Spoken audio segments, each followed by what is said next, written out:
పిల్లలు బాగున్నారా? సాయిరాం గురుగారు, బాగున్నాం. ముందుగా 3 సార్లు ఓంకారం చెప్పుకుని పాఠం ప్రారంభించుకుందాం. సరే గురుగారు.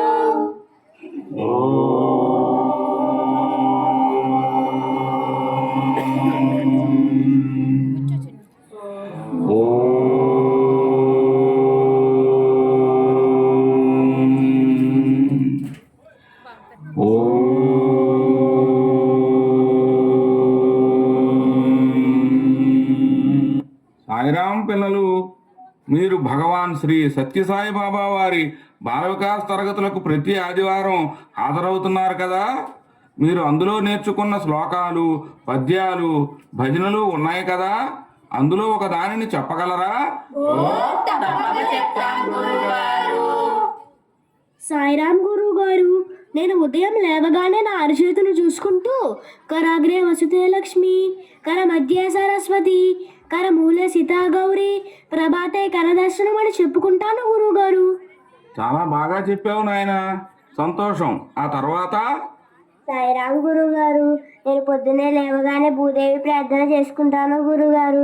సముద్రే వష్ణేదేవి, పర్వతే సరమండలి, విష్ణుపత్తి నమస్తుద్యం, పాదస్వస్సం చమస్వాన్ని చెప్పుకుంటాను గురుగారు.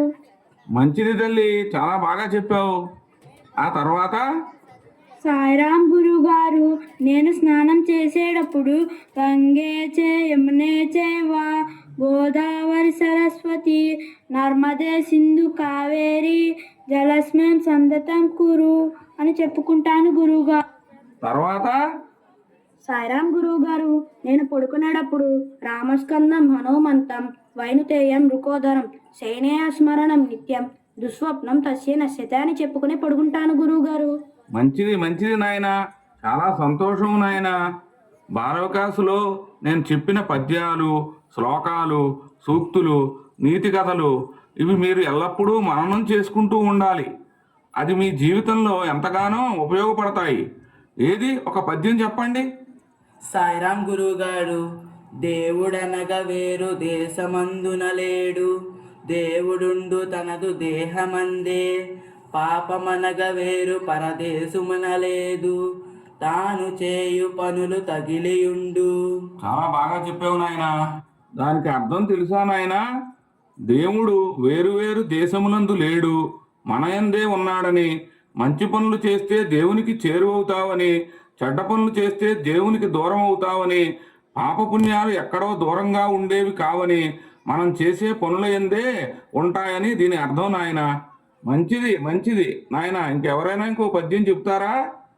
సాయిరాం గురువు గారు, పెద్దలన్న మాట పెరుగన్నమున బోలు, స్వీకరించవలెను చిత్తమందు, అట్లా చెయ్యకున్న హానియే కలుగును, ఉన్న మాట తెలుపుచున్న మాట.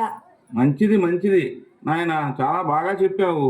దీని అర్థం పెద్దలు అనుభవపూర్వకంగా చెప్పిన మాట పెరుగన్నం వలె పుష్టిని అందిస్తుంది. పెద్దల మాటను పెడచెవిన పెడితే హాని కలుగుతుంది అని దీని అర్థం. పిల్లలు, మీరు బాల వికాస్ తరగతులకు వెళ్ళి నేర్చుకున్న శ్లోకాలు, పద్యాలు చాలా చక్కగా చెప్పారు. చాలా సంతోషం నాయన. మీరు అలా చెబుతుంటే నా మనస్సు ఆనందంతో ఉప్పొంగిపోతుంది. భగవాన్ శ్రీ సత్యసాయి బాబా వారు నా యందు ఉంచిన బాధ్యతను నెరవేర్చాను అన్న తృప్తి కలుగుతోంది. పిల్లలు, చాలా సంతోషం, చాలా సంతోషం. బాల వికాస్ తరగతులు పూర్తి అయినాయి. మీరు ఇంతవరకు బాల వికాస్ శిక్షణా తరగతులకు హాజరై గ్రూప్ 1, 2, 3 నేర్చుకుని మంచి భావి భారత పౌరులుగా ఉండి తల్లిదండ్రులకు, మీ గ్రామానికి, ఈ దేశానికి మంచి పేరు ప్రతిష్టలు తీసుకురావాలని నా కోరిక. తప్పక మంచి పేరు తీసుకొస్తాం గురుగారు. చాలా ఆనందంగా ఉంది నాయన. నాయనలారా, భగవాన్ బాబావారు మీకు ఎల్లవేళలా తోడుగా ఉంటూ మీకు ఆయురారోగ్యాలు, అష్టైశ్వర్యాలు కలిగిస్తారు ఆ స్వామి. అందరికీ సాయిరాం, సాయిరాం.